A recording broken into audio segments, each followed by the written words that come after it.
မင်္ဂလာပါခင်ဗျရန်ကုန်ခေတ်တကနေနောက်ဆုံးရရှိထားတဲ့သတင်းတွေကိုတင်ဆက်ပေးပါမယ်ကချင်ပြည်နယ်ကအကြမ်းဖက်စစ်ကောင်စီရဲ့ဗမော်အမှတ်614အင်ဂျင်နီယာတရင်မှာဒုတရင်မှုဗိုလ်မှုသက်ဆိုးအောင်နဲ့ဗိုလ်ကြီးပြေဖြိုးကျော်ဆိုသူတို့နှစ်ဦးစကားများရန်ပြစ်ရကနေပြစ်ခတ်မှုဖြစ်ပွားပြီးဗိုလ်ကြီးပြေဖြိုးကျော်ဆိုသူပွဲချင်းပြီးသေသွားတယ်ဆိုပါတယ်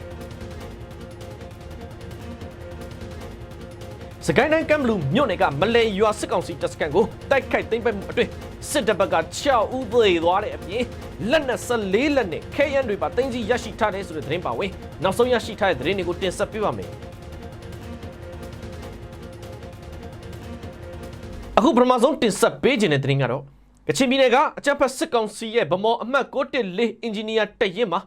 ဒုတရင်မှုဗိုလ်မှုသက်ဆိုးအောင်နဲ့ဗိုလ်ကြီးပြေဖြိုးကျော်ဆိုသူတို့နှစ်ဦးစကားများရန်ဖြစ်ရာကနေပြစ်ခတ်မှုဖြစ်ပွားပြီးတော့ဗိုလ်ကြီးပြေဖြိုးကျော်ဆိုသူပွဲချင်းပြီးကိုသေသွားတယ်လို့စစ်တပ်သတင်းရင်းမြစ်ကရန်ကုန်ခေတ်ကိုပြောပါတယ်မေလ10ရက်နေ့ဖြစ်တဲ့မနေ့ကပဲ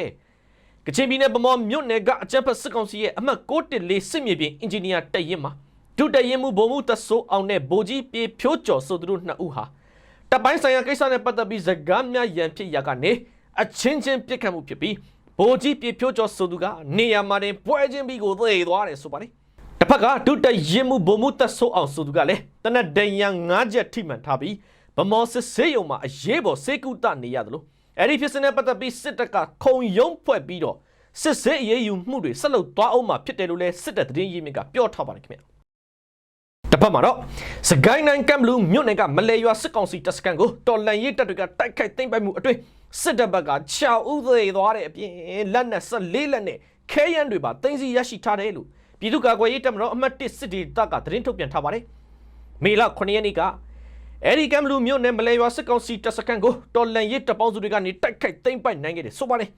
်အဲဒီတိုက်ပွဲအတွင်းစစ်ကောင်စီတပ်သား6ဦးသေသွားတဲ့အပြင်လက်နက်14လက်နဲ့ခဲယမ်းတွေပါသိမ်းဆည်းရရှိခဲ့တယ်ဆိုပါတယ်အဲဒီနောက်စစ်ကောင်စီကသူတို့ရဲ့မလဲရွာစစ်တပ်စခန်းသိမ်းပိုက်ခံရတဲ့အတွက်လေရင်နဲ့ဘုံလုံး60ကျော်ကျဲချတိုက်ခိုက်တာတွေရေကြောင်းကရောလက်နက်ကြီးနဲ့ပါပစ်ခတ်တိုက်ခိုက်မှုတွေအတွင်းဒေါ်လာရဲဘော်10ဦးလည်းမြင့်မြတ်စွာအသက်ပေးလူသွားရတဲ့အပြင်စစ်ကောင်စီရဲ့လေရင်နဲ့ဘုံကျဲမှုတွေအတွင်းအရသာပြည်သူတအုပ်လည်းသေဆုံးသွားခဲ့တယ်လို့ပြည်သူ့ကာကွယ်ရေးတပ်မတော်အမှတ်1စစ်ဒေသကသတင်းထုတ်ပြန်ထားပါတယ်ခင်ဗျဒီတစ်ခါပဲခူးတိုင်းဘက်မှာတော့လက်ဗရန်မြို့နယ်ကပဲခူးရုံမတောင်ကြီးကိုစစ်ကြောင်းထိုးလာတဲ့အကြမ်းဖက်စစ်ကောင်စီတပ်စစ်ကြောင်းကိုတော်လန်ရေးတပ်တွေကကြားဖြတ်တိုက်ခိုက်မှုအတွင်းစေကောင်စီတပ်သား10ဦးဝန်းကျင်ကတော့အသီးသီးသေကုန်ကြပြန်ပြီလို့တရားဝတီဂလုံးတပ်ဖွဲ့ရဲ့တာဝန်ရှိသူတို့ကရန်ကုန်ခေတ်ကိုပြောပါတယ်မေလ10ရက်နေ့ကပဲလက်ဗရန်မြို့နယ်ကပဲခူးရုံမတောင်ကြီးကိုစစ်ကြောင်းထိုးလာတဲ့အကြမ်းဖက်စစ်ကောင်စီတပ်သားတွေကိုတော်လန်ရေးတပ်တွေကကြိုတင်သတင်းရထားတဲ့အတွက်မိုင်းတွေပါထောင်ပြီးအသင့်ဆောင်ကြိုကြားဖြတ်ပစ်ခတ်တိုက်ခိုက်ခဲ့တယ်ဆိုပါတယ်အဲ့ဒီလိုတိုက်ခိုက်မှုတွေအတွင်းမိုင်းခွင်းတွေကိုတဲ့တဲ့ဝင်လာတဲ့စစ်သားတွေရောအနီးကပစ်ခတ်ခံရတဲ့စစ်သားတွေအပါအဝင်စစ်ကောင်စီတပ်သား10ဦးဝန်းကျင်ကတော့အသီးသီးသေကုန်ကြပြီးတဲ့နောက်ကတက်လာတဲ့စစ်သားတွေကသေသွားတဲ့သူတို့ရဲ့စစ်သားမသားလောင်းတွေကိုကောက်ပြီးပြန်ဆုတ်သွားကြတယ်လို့တရားဝတီဂလုံးတပ်ဖွဲ့ရဲ့တာဝန်ရှိသူတို့ကပြောထားပါတယ်ခင်ဗျအခုတခါရှမ်းပြည်နယ်တောင်ပိုင်းဘက်မှာတော့စီဆိုင်မြို့နယ်ကနောင်ရင်ကျေးရွာအုပ်ချုပ်ရေးမှုနဲ့ညီဖြစ်တဲ့သူကိုစစ်ကောင်စီလက်အောက်ခံ PNO ပြည်သူစစ်အဖွဲ့ကတိုင်ပင်စရာရှိတယ်ဆိုပြီးလိမ်လည်ခေါ်ဆောင်ပြီးမှတပ်ဖြတ်လိုက်တယ်လို့ဗဟိုမျိုးသားလူမျိုးရေးတပ်မတော် PNL ကထုတ်ပြန်ထားပါတယ်မေလ10ရက်နေ့ဖြစ်တဲ့မနေ့ကမနက်ပိုင်းမှာပဲစစ်ဘေးရှောင်နေတဲ့စီဆိုင်မြို့နယ်နောင်ရင်ကျေးရွာရဲ့အုပ်ချုပ်ရေးမှုဝေးစာခွန်နဲ့ညီပြသူဝေးပလွန်ဆိုသူတို့နှစ်ဦးကိုအကြမ်းဖက်စစ်တပ်လက်အောက်ခံ PNO ပြည်သူစစ်အဖွဲ့ကဆွေးနွေးတိုင်ပင်စရာရှိတဲ့အတွက်ရွာကိုခဏပြန်လာခဲ့ပါဆိုပြီးလိမ်လည်ခေါ်ယူခဲ့တယ်ဆိုပါတယ်အဲ့ဒီနောက်အုပ်ချုပ်ရေးမှုဝေးစာခွန်နဲ့ညီပြသူဝေးပလွန်ဆိုသူတို့ဟာကျေးရွာအတွင်းကိုဝင်ရောက်လာတဲ့အချိန်အဲ့ဒီအကြမ်းဖက်စစ်တပ်လက်အောက်ခံ PNO ပြည်သူစစ်အဖွဲ့တွေကမတရားဖမ်းဆီးပြီးတပ်ဖြတ်လိုက်တာဖြစ်တယ်လို့ဗဟိုမျိုးသားလွတ်မြောက်ရေးတပ်မတော် PNL ရဲ့ထုတ်ပြန်ချက်မှာဆိုထားပါတယ်ခင်ဗျတစ်ဖက်မှာတော့မြန်မာနိုင်ငံမှာအကြမ်းဖက်စစ်ကောင်စီကျူးလွန်နေတဲ့လူခွင့်ရေးချိုးဖောက်မှုတွေနဲ့စစ်ရာဇဝတ်မှုတွေကို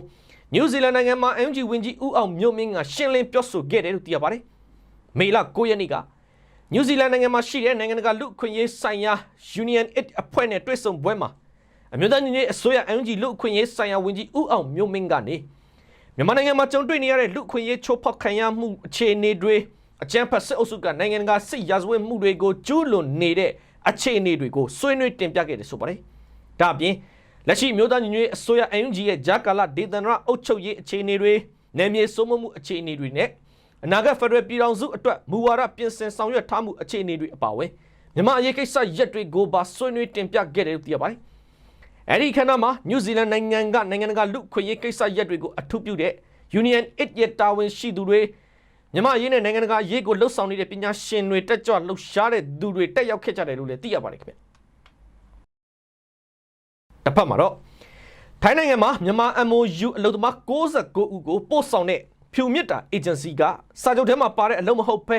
ဆောက်လုပ်ရေးအလုပ်ကျန်းနေရာတွေကိုပို့ဆောင်လိုက်တဲ့အတွက်ပြဿနာဖြစ်ပွားနေပြီး agency ကမရှင်းပေးပဲတိန့်ရှောင်နေတယ်လို့အလုပ်သမားတွေကရန်ကုန်ခေတ်တွေကိုပြောပါတယ်။မေလ6ရက်နေ့ကပဲထိုင်းနိုင်ငံကိုနိုင်ငံသဘောတူထားတဲ့ MOU စာချုပ်နဲ့အလုပ်လာလုပ်တဲ့အလုပ်သမား69ဦးဟာ agency ဝန်ဆောင်ကအများပြပေးပြီးတော့မှထိုင်းနိုင်ငံကိုအလုပ်နဲ့လာရောက်ခဲ့ပြီပဲစာချုပ်တွေကပြောထားတဲ့အလုပ်မဟုတ်ပဲဆောက်လုပ်ရေးအလုပ်ကျန်းနေရာတွေကိုပို့ဆောင်ခံလိုက်ရတယ်ဆိုပါတယ်။အဲဒီနောက်အလုပ်သမား69ဦးကိုပို့ဆောင်ခဲ့တဲ့ဖြူမြစ်တာကမ်ပဏီပိုင်ရှင်ဒေါ်နန်းဖြူဝင်းစီကိုအလုပ်သမားတွေကဖုန်းဆက်အကြောင်းကြားပြီးမယ်။အဲဒီပိုင်ရှင်ဟာထိုင်းနိုင်ငံမှာရောက်နေတာတောင်အလုပ်သမားတွေရဲ့အရေးကိုလာရောက်ဖြည့်ရှင်းပေးတာမျိုးမရှိဘူးလို့အလုပ်သမားတဦးကပြောထားပါတယ်။လက်ရှိမှာတော့အဲဒီအလုပ်ကျန်းနေရာတွေကိုရောက်နေတဲ့အလုပ်သမားတွေဟာအလုပ်ခွင်မှာအခက်အခဲတွေဖြစ်နေပြီးထိုင်းလုပ်ရှင်တွေကလည်းမလုံနိုင်ရင်မနေနဲ့ဆိုပြီးပြောနေတဲ့အတွက်အလုပ်သမားတွေကနေစရာစားစရာအခက်အခဲကြုံနေရတဲ့အကြောင်းကိုထိုင်းရောက်အလုပ်သမားများအရေးဆောင်ရွက်ပေးနေတဲ့အဖွဲ့တွေဖြစ်တဲ့ WAF အဖွဲ့နဲ့ AAC အဖွဲ့တွေကိုတိုင်ကြားထားကြတယ်လို့လည်းအလုပ်သမားတွေကပြောထားပါတယ်ခင်ဗျဟုတ်ကဲ့ဒါကတော့ရန်ကုန်ခေတ်ကနေနောက်ဆုံးရရှိထားတဲ့သတင်းတွေကိုတင်ဆက်ပေးခဲ့တာပါကြည့်ရှုပေးခဲ့တဲ့အတွက်ကျေးဇူးတင်ပါတယ်ကျွန်တော်နိုင်ငယ်ပါ